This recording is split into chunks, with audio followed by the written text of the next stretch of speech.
Mi hermana y yo concluimos nuestros estudios universitarios simultáneamente, pero mis padres únicamente financiaron la formación de ella. Ella lo merecía.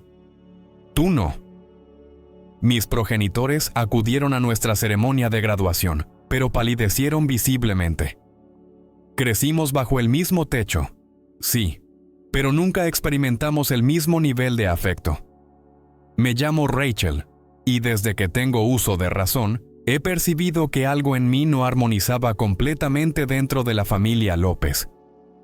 No era algo que pudiera identificar con precisión, sino más bien una corazonada constante que se nutría de menudos pormenores. La manera en que mamá estrechaba a Laura, mi hermana, un instante más que a mí.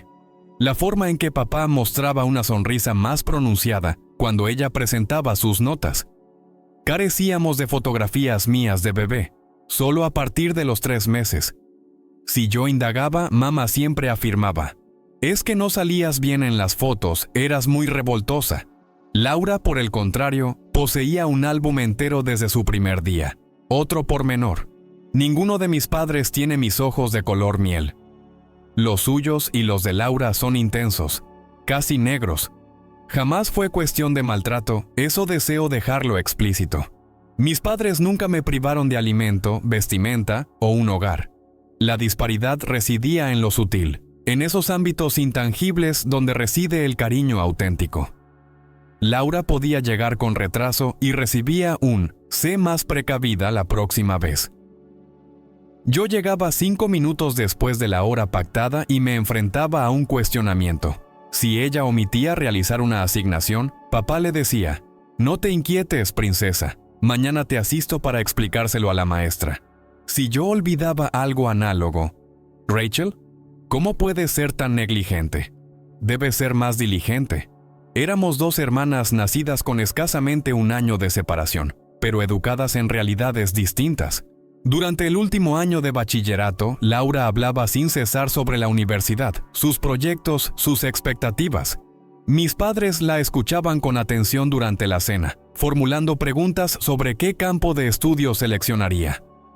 Nadie me preguntaba a mí. Una noche, cuando Laura comentó que deseaba estudiar arquitectura, papá dijo: «Ya lo tenemos todo organizado, hija. Hemos estado ahorrando para tu universidad desde que naciste». Sentí un estremecimiento. ¿Y yo? ¿También habían ahorrado para mí? Esa noche, tras fregar los platos, reuní coraje y entré al despacho donde papá revisaba unos documentos. «Papá, yo también aspiro a ir a la universidad. ¿Ustedes disponen de algún ahorro para mis estudios?» Mi padre alzó la vista, asombrado, como si jamás hubiera contemplado esa eventualidad. «Rachel, no es que no deseemos apoyarte, pero tú eres más autónoma, siempre lo has sido. Laura precisa más respaldo». Autónoma. Ese término no era un elogio, constituía un pretexto. No era que yo hubiese optado por ser autónoma, me habían forzado a hacerlo. Decidí estudiar contabilidad, no por una pasión particular, sino porque podía obtener un trabajo mientras cursaba y los horarios resultaban más adaptables. Logré un empleo limpiando oficinas en un inmueble del centro. Empezaba a las 5 de la mañana antes de mis lecciones y regresaba por las tardes para concluir. Los fines de semana realizaba jornadas íntegras. Mientras tanto, Laura disponía de su propio automóvil, un obsequio de mis padres por ingresar a la universidad. Ellos sufragaban su renta cerca del campus, sus materiales de estudio, su alimentación, todo. Yo residía en una habitación compartida con otras 3 chicas, a 1 hora en servicio público de transporte de la facultad. Nunca me quejé, no porque no me causara pena, sino porque sabía que no modificaría nada. En casa nadie preguntaba cómo me las ingeniaba. Si llegaba agotada, simplemente asumían que había tenido una jornada difícil. Si presentaba ojeras, era porque no sabía organizarme adecuadamente. A pesar de todo, mis calificaciones eran excelentes, no por alardear, sino por pura necesidad. No podía permitirme el lujo de perder ni una sola de las becas parciales que había logrado. Cada semestre representaba una lucha por conservar mi promedio. Fue en el último año cuando ocurrió algo imprevisto. La profesora Martínez, que impartía auditoría financiera, me solicitó que me quedara tras la clase. Rachel, existe una beca nacional de excelencia. Es muy reñida, pero considero que tienes posibilidades. ¿Te atrae? No lo sé, profesora. Ya tengo muchas responsabilidades. Te he estado observando durante estos años. No conozco a nadie que merezca más un reconocimiento de esta índole. Permíteme al menos remitir tu historial académico. 2 meses más tarde, recibí un mensaje electrónico. Lo leí 3 veces para cerciorarme. Había obtenido la beca nacional. Comprendía un homenaje público en una ceremonia a la que invitarían a mi familia. El correo mencionaba específicamente que deseaban reconocer no solo mi excelencia académica, sino mi sobresaliente capacidad para superar adversidades. No se lo comuniqué a mis padres, no por vanidad, sino porque sabía que mi logro les resultaría desagradable. Sin embargo, la universidad remitió una convocatoria oficial a casa. Fue Laura quien me llamó entusiasmada. Rachel, ¿por qué no nos informaste? Una beca nacional. Mamá y papá están, sorprendidos. Vamos a ir todos a verte. El día de la ceremonia sentí malestar estomacal, no por tener que hablar ante la audiencia, sino por la presencia de mis padres allí, presenciando una faceta de mi vida que siempre había mantenido aparte de ellos, la faceta donde yo destacaba por mis propios méritos. La decana me presentó como un modelo sobresaliente de constancia. Subí a la tarima con las piernas vacilantes, pero la espalda erguida. Y entonces la decana pronunció las palabras que lo alteraron todo. Con esfuerzo propio y sin respaldo económico familiar, Rachel López ha sobresalido entre miles de estudiantes a nivel nacional, manteniendo un promedio perfecto mientras trabajaba a jornada completa para sufragar sus estudios. Desde el atril, vi a mis padres. Por primera vez en mi existencia, ambos bajaron la vista simultáneamente. Hay mutismos que tienen más impacto que 1000 clamores. El que sucedió a la ceremonia de entrega de premios fue uno de esos. En el automóvil de regreso a casa, nadie articulaba palabra. Papá conducía con la quijada apretada. Mamá miraba por la ventanilla, eludiendo cualquier intercambio de miradas conmigo. Laura, sentada a mi lado, apretaba mi mano de vez en cuando, como intentando transmitirme algo que no osaba expresar en voz alta. La beca nacional incluía una suma considerable de dinero, además de la distinción, suficiente para cubrir mi último semestre e iniciar estudios superiores si así lo deseaba. Por primera vez en años no tendría que inquietarme por el dinero. «Estamos muy orgullosos de ti», dijo mamá cuando arribamos a casa, pero su voz sonaba vacía, como quien declama un libreto. «Gracias», contesté con frialdad. No deseaba su orgullo en ese momento. Lo había necesitado antes, cuando limpiaba aseos de oficina a las 5 de la madrugada o cuando estudiaba en el transporte público mientras otros descansaban. 2 semanas después, llegó nuestra graduación simultánea. Laura finalizaba arquitectura. Yo, contabilidad. Nos hicimos fotos con las togas, sonriendo como si todo fuese ideal. La clásica familia feliz que jamás fuimos. Tras la ceremonia, nuestros padres organizaron un pequeño festejo en casa. Invitaron a algunos parientes y amigos íntimos. Nuestras hijas. Las universitarias, alardeaba papá, como si ambas hubiésemos recibido idéntico apoyo. Esa noche, mientras los invitados se retiraban, me disponía a regresar a mi residencia estudiantil cuando Laura golpeó mi puerta. ¿Podemos conversar? Su semblante era serio, casi grave. Nos sentamos en el borde de mi lecho, el mismo donde había dormido de niña, ahora transformado en cuarto de invitados desde mi partida.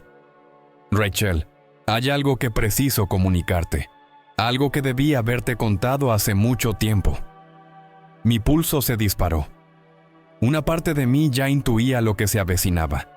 Ambas somos adoptadas. Dejé escapar el aliento que no sabía que estaba reprimiendo. La ratificación de una presunción de años no dolía menos por ser prevista. Mamá me lo reveló cuando tenía 12 años, pero me solicitó que no te lo dijera. Lamento no haber sido sincera contigo antes. ¿Por qué a ti sí te lo comunicaron y a mí no? Laura bajó la mirada. ¿Por qué? Porque mamá dijo que tú eras más delicada de lo que dabas la impresión, que podrías asimilarlo mal. Y luego, con el paso del tiempo, se volvió más complicado decírtelo. Un pretexto más. Siempre existía un pretexto para tratarme de forma distinta. Hay algo adicional, añadió Laura. Antes de nosotras, tuvieron una descendiente biológica. Falleció al nacer. Se iba a llamar Elena. De súbito, todo comenzó a tener lógica. Las miradas esquivas, el trato dispar, esa melancolía sin causa aparente que a veces ensombrecía los ojos de mamá. Tú llegaste antes, 6 meses después de perder a Elena. Mamá estaba devastada aún. Y luego llegué yo, 1 año después. ¿Y eso excusa cómo me trataron? No, no lo excusa, dijo Laura con voz temblorosa. Pero creo que clarifica algunas cosas. Papá dice que tienes una personalidad recia, como la de la abuela Carmen. Les recordabas lo que habían perdido porque eras distinta a lo que esperaban. Yo era más dócil. Me adaptaba a lo que ellos querían. Me levanté de la cama, incapaz de permanecer sentada. 30 años de incertidumbres, de sentirme menos querida, menos importante. Tenían por fin una razón, no una justificación. Una razón. No fue el linaje lo que los impulsó a tratarnos de manera diferente, dije finalmente.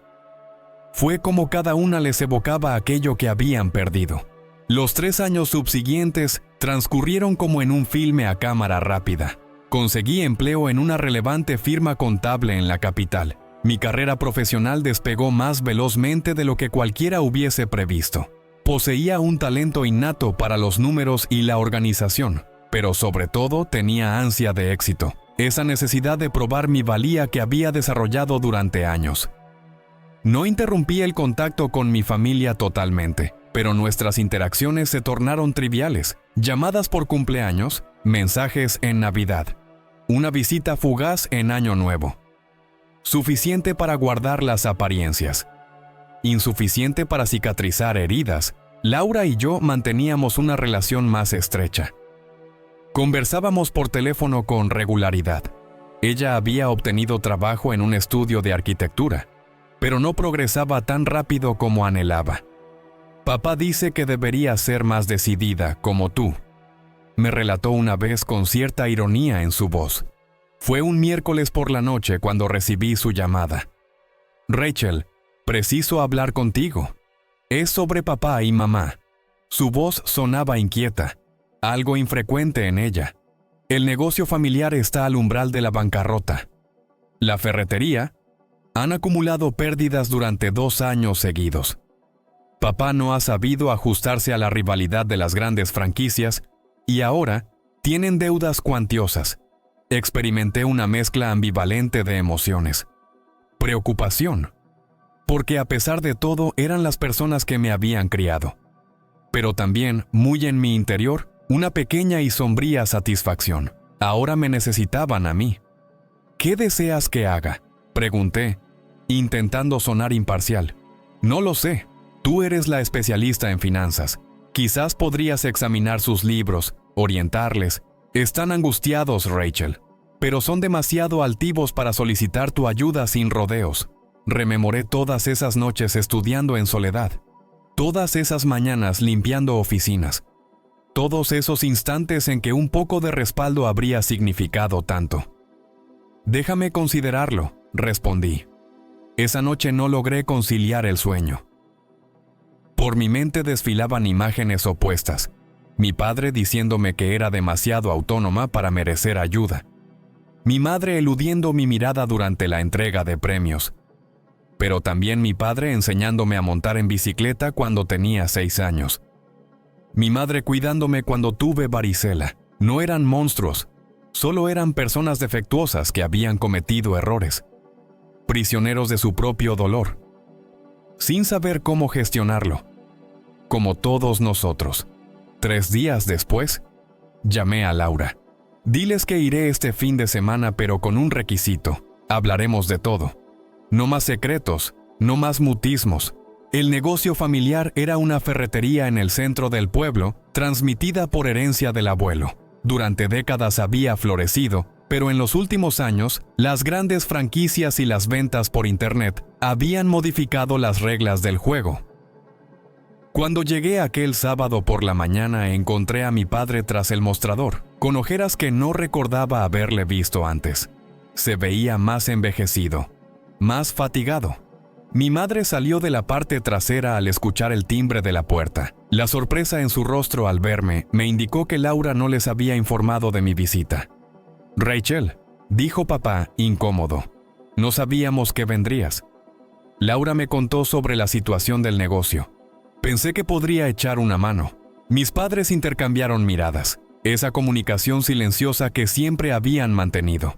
«Vayamos a casa», sugirió mamá. «Podemos conversar mejor allí». Durante el trayecto nadie dijo nada. La casa permanecía sin cambios. Las mismas cortinas, los mismos muebles, las mismas fotos en las paredes. Fotos donde Laura y yo sonreíamos como si fuéramos queridas de la misma forma. Tomé asiento en el comedor, el mismo lugar donde años atrás había escuchado a mis padres hablar sobre el futuro universitario de Laura sin mencionar el mío. Extendí la mano. «Necesito ver los libros contables de los últimos 5 años, los estados de cuenta, las declaraciones tributarias, todo». Mi padre asintió, sorprendido por mi tono franco. Trajo varias carpetas y las colocó frente a mí. Mi madre nos sirvió café en silencio. Laura llegó una hora después, cuando yo ya estaba sumergida en los números. «La situación es peor de lo que imaginaba», dije finalmente. «No solo están perdiendo dinero, sino que existen problemas estructurales en cómo administran el negocio. El inventario está gestionado deficientemente. Tienen productos que no se han movido en años, y los beneficios son demasiado reducidos en los productos que sí venden». Mis padres me miraban como si contemplaran a una desconocida. La niña a la que habían considerado demasiado autónoma, ahora era una mujer con el saber para rescatarlos. «Podemos implementar un plan de reorganización», continué, «pero requerirá rigor y algunos cambios significativos. Haremos lo que sea necesario», dijo papá con una sencillez que nunca antes le había percibido. «Bien, pero antes de iniciar con los números hay algo que preciso decir». El silencio que siguió fue denso, casi tangible. Laura, sentada junto a mí, tomó mi mano bajo la mesa. Durante años me preguntaba por qué me trataban de manera diferente. Ahora lo sé, pero comprender no significa que no duela. Ustedes me enseñaron a ser fuerte y autónoma. No porque creyeran que era lo mejor para mí, sino porque resultaba más conveniente para ustedes. Mi madre comenzó a llorar en voz baja. Mi padre apretaba tanto su taza de café que temí que se quebrara. «Si voy a ayudarlos, necesito que entiendan algo. No lo hago por deber familiar. Lo hago porque, a pesar de todo, los quiero. Pero también necesito respeto y honestidad. De ahora en adelante hablaremos con claridad». Mi padre asintió lentamente, mientras mi madre intentaba secarse las lágrimas. «Lo siento, Rachel», dijo finalmente mamá con voz quebrada. «Nunca quise hacerte daño. Después de Elena, algo se quebró dentro de mí. Cuando llegaste, tan distinta a como imaginaba a mi bebé, no supe cómo establecer un vínculo contigo.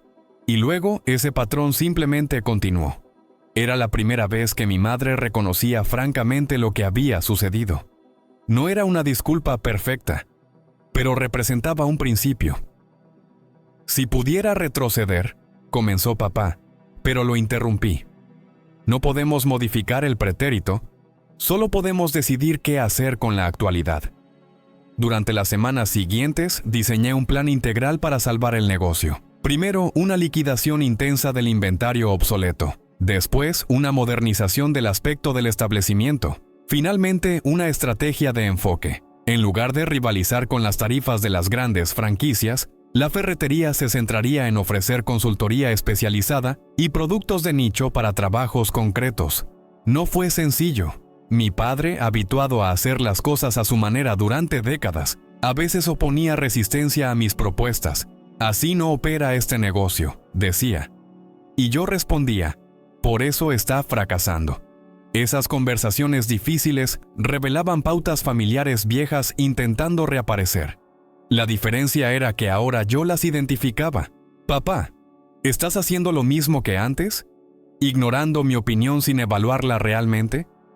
A veces se molestaba y salía de la habitación dando un portazo.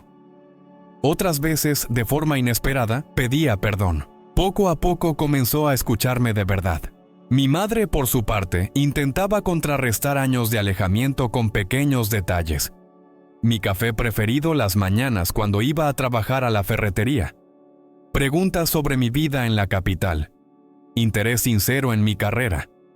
A veces estos acercamientos me molestaban, como si llegaran a destiempo. Otras veces me emocionaban. Un día, mientras revisábamos juntas algunas facturas, me mostró algo que había guardado. Un fragmento de diario sobre mi premio nacional, cuidadosamente conservado en una carpeta. «Siempre estuve satisfecha de ti», dijo en voz baja, aunque no supiera demostrarlo. No respondí, pero dejé que mi mano tocara ligeramente la suya. Laura se convirtió en una compañera imperfecta pero honesta. A veces me decepcionaba cuando restaba importancia a algunas situaciones del pasado. Vamos, Rachel, no todo fue tan malo. Teníamos discusiones intensas sobre nuestras diferentes visiones de la niñez. Tú no lo viviste como yo, le decía. No puedes decirme cómo debería sentirme. Paulatinamente empezó a comprender. Tienes razón, me dijo una noche. Teníamos los mismos progenitores, pero no el mismo hogar. 6 meses después de mi primera visita, la ferretería mostraba signos evidentes de mejoría. Las ventas habían incrementado un 30% y los márgenes de ganancia eran más positivos. Habíamos lanzado un servicio de consultoría para pequeñas renovaciones que atraía a un público nuevo. Tu plan dio resultado, reconoció papá una tarde mientras cerrábamos la tienda. Tenías razón. 2 sencillas palabras que nunca pensé que escucharía de él. Tenías razón. No fue un momento espectacular de acercamiento como en las películas. No hubo abrazos emotivos ni compromisos de un futuro perfecto. Solo fue un pequeño gesto de validación que me devolvió algo de autoridad. Cuando regresé a la capital, establecí nuevas normas para nuestra relación. Llamadas periódicas pero con fronteras definidas, visitas planificadas con antelación y, sobre todo, la promesa de que hablaríamos honestamente, incluso cuando resultara incómodo. La verdadera equidad no llegó como un gran momento de revancha, sino a través de pequeños actos de reivindicación personal, como cuando mi padre me pidió consejo sobre un desembolso significativo, reconociendo mi pericia, o cuando, ante un comentario de mi madre sobre que yo siempre había sido tan independiente, respondí, «No, mamá, me hicieron serlo. Hay una distinción». Mi relación con Laura también se transformó. Un día me confesó que durante años había sentido remordimiento por ser la preferida, aunque nunca lo había solicitado. A veces me pregunto si soy digna de los logros que tengo, o si solo estoy habituada a que todo me resulte más fácil, me dijo. Tú no elegiste esta situación, le respondí. Pero ahora podemos decidir cómo seguir en el futuro. Hoy comprendo que las familias no se solucionan como en las películas, sino que evolucionan con progresos y regresiones. Hay días en que viejas heridas vuelven a surgir durante una cena familiar difícil. Hay días en que la comunicación corre con una espontaneidad que me hace pensar en lo que podría haber ocurrido. A veces me pregunto cómo habría sido mi vida si mis padres hubieran pagado mi universidad, si me hubieran respaldado como a Laura. Quizás no habría desarrollado la misma fortaleza, la misma resolución. Quizás no estaría donde estoy ahora. No estoy reconocida por el trato injusto. Nadie debería estarlo. Pero he aprendido a apreciar mi camino, con todos sus obstáculos. El otro día, durante una conferencia por video, mi padre me preguntó si podía orientar a un amigo suyo que estaba teniendo problemas con su negocio. «Eres la mejor persona que conozco para esto», dijo. Mi madre, sentada a su lado, asintió con una sonrisa de satisfacción. No fue una gran manifestación de afecto. No fue un perdón oficial por años de preferencia. Fue solo un pequeño momento de reconocimiento. Uno de esos actos de compensación parcial que, sumados, van curando viejas heridas. ¿Rachel?, preguntó mi padre inquieto por mi mutismo. Sí, claro que puedo ayudar, respondí finalmente. Dile que me llame cuando quiera. Al colgar, sentí una curiosa mezcla de emociones. Contento por ser apreciada finalmente, pena por el tiempo perdido, satisfacción por el camino transitado, todas ellas conviviendo en armonía, como los fragmentos imperfectos de un puzzle familiar que, aunque nunca ajustarán perfectamente, ahora al menos forman una figura identificable. La niña que creció bajo el mismo techo pero no bajo el mismo amor, ahora tiene su propio lugar, edificado con trabajo y resolución, y desde allí decide qué conexiones mantener, cuáles restaurar y cuáles abandonar, porque esa es quizás la verdadera autonomía, no la que te fuerzan, sino la que seleccionas para ti misma. La mejor revancha no es retornar el mismo sufrimiento que te infligieron, sino probarte a ti misma que pudiste tener éxito a pesar de todo. El verdadero triunfo no reside en que ellos padezcan, sino en que tú prosperes, y cuando finalmente requieran tu ayuda, poder brindarla desde una posición de fortaleza, no por deber, sino por decisión, estableciendo tus propios términos y fronteras. La vida tiene una forma curiosa de compensar las cosas, y la equidad llega cuando forjas tu propio camino y permites que los demás vean lo que dejaron escapar al no respaldarte.